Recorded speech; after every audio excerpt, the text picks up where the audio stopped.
Assalamualaikum warahmatullahi wabarakatuh.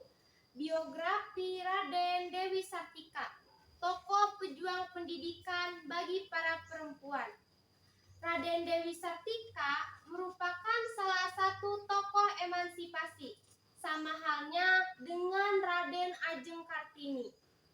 Perempuan yang lahir di Cicalengka pada 4 Desember 1884 ini memiliki cita-cita untuk memajukan pendidikan para perempuan. Teman-teman tahu tidak, Dewi Sartika dibesarkan oleh seorang priyayi Sunda bernama Raden Somanegara.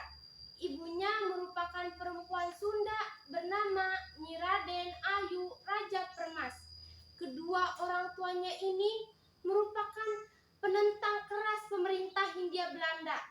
Akibatnya mereka mendapatkan hukuman keras dan diasingkan ke Ternate hingga terpisah dari Dewi Sartika. Kala itu Dewi Sartika masih sangat kecil dan ibu, ayah, coba aja kalau kalian masih hidup. Pasti kita lagi kumpul-kumpul sekarang. Itulah Dewi Sartika. Dan setelah kedua orang tuanya meninggal, Dewi Sartika dibesarkan oleh pamannya yang merupakan kakak kandung dari ibunya. Dari sang paman pula, Dewi Sartika mendapatkan ilmu pengetahuan tentang adat dan budaya Sunda. Selain itu, ada seorang asisten berkebangsaan Belanda juga turut mengajarkan Dewi Sartika tentang adat dan budaya bangsa Barat. Sebenarnya, teman-teman, kedua orang tua Dewi Sartika ini telah mengajarkan pendidikan kepada Dewi Sartika sejak beliau masih kanak-kanak. Dan rupanya Dewi Sartika juga memiliki minat terhadap pendidikan sejak beliau masih kanak-kanak. Hal ini sering terbukti dari tok, Dewi Sartika. Wah, teman-teman nih, aku buka pintunya. Teman-teman, ada apa kesini? Dewi Sartika, kita pengen main, tapi mainnya di rumah aja ya. Wah, boleh tuh, tapi gimana kalau kita main sekolah-sekolahan?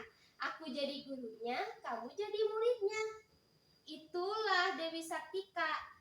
Karena dia mahir membaca dan menulis, Dewi Sartika sering berperan sebagai gurunya. Ternyata hal ini pula yang dia gunakan untuk mengajar anak-anak sekitar, khususnya anak-anak perempuan pribumi. Semenjak menginjak usia remaja, Dewi Sartika mulai mengajarkan baca tulis kepada warga sekitar.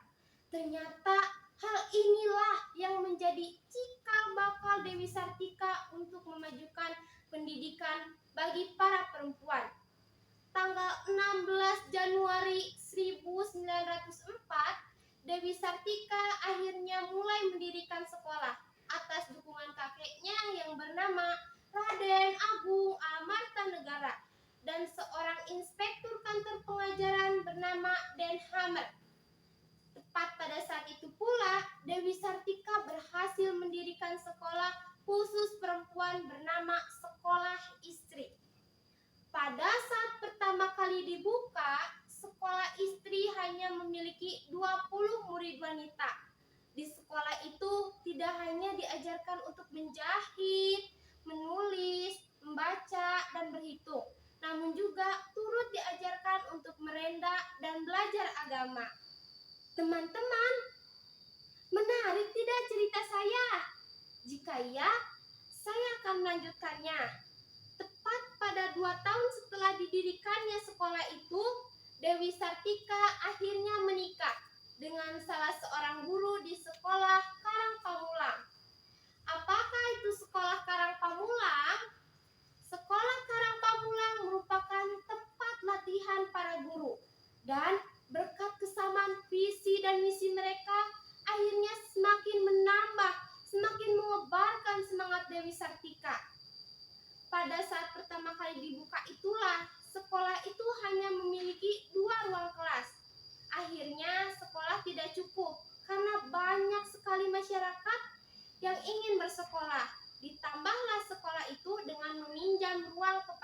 Bandung. Namun, semakin hari semakin banyak pula lah yang mendaftar. Alhasil, ruang kepatihan Bandung yang telah dipinjam tidak cukup. Sekolah dipindahkan.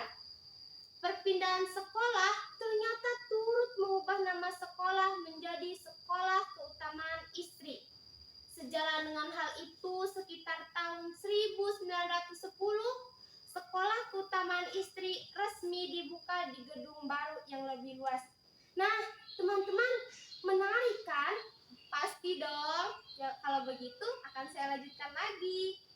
Teman-teman, ternyata dibukanya gedung baru yang lebih luas, para perempuan tidak hanya diajarkan untuk menjahit, namun juga diajarkan untuk menjadi ibu rumah tangga yang baik. Khususnya bagi para gadis-gadis yang akan segera menikah.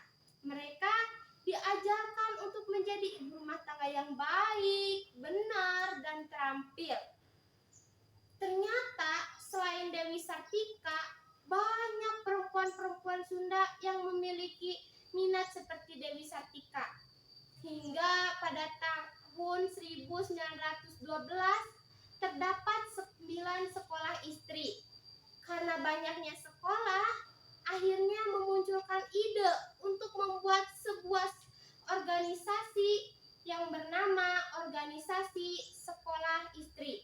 Pada saat itu dibuat organisasinya pada tahun 1913. Guna organisasi itu adalah untuk menaungi sekolah-sekolah di Tasikmalaya dan untuk menyatukan sistem pembelajaran di sekolah-sekolah yang telah didirikan Dewi Sartika. Pada saat itu pula, Sekolah Keutamaan Istri berubah nama menjadi Sekolah Keutamaan Perempuan. Dan ada seorang perempuan bernama Enci Kramasaleh. Dia memiliki minat seperti Dewi Sartika, yakni mendirikan sebuah sekolah di daerah Bukit Tinggi. Dan pada tahun 1929, Sekolah Keutamaan Perempuan berubah nama lagi menjadi Sekolah Raden Dewi. Pada saat memasuki usia senja, Dewi Sartika hidup bersama para pejuang di Sunda. Dan pada saat itu, Belanda kembali melakukan serangan agresi militer hingga mengakibatkan Dewi Sartika dan para pejuang di Sunda harus mengungsi. Kabar dukanya, di pengungsian pada tanggal 11 September 1947, Dewi Sartika menghembuskan napas terakhirnya di Tasikmalaya. Karena situasinya sedang perang, maka upacara pemakaman dilakukan dengan cara sederhana. Di pemakaman Cigagagon, Desa Cineam, di Kampung Rahayu, teman-teman, di Kampung Rahayu, Kecamatan Cineam, lah pemakaman Dewi Sartika. Hingga setelah perang agresi militer selesai tahun 1950, pemakaman Dewi Sartika dipindahkan ke Kompleks Pemakaman Bupati Bandung, Jalan Karanganyar, Bandung. Sesuai surat keterangan Presiden nomor 152, Dewi Sartika mendapatkan penghargaan Pahlawan Nasional setelah 19 tahun meninggal. Tepat pada saat itu, tanggal 1 Desember 1966, Sekolah Raden Dewi berusia 35 tahun dan mendapatkan gelar Orde Oranye Nassau. Wassalamualaikum warahmatullahi wabarakatuh.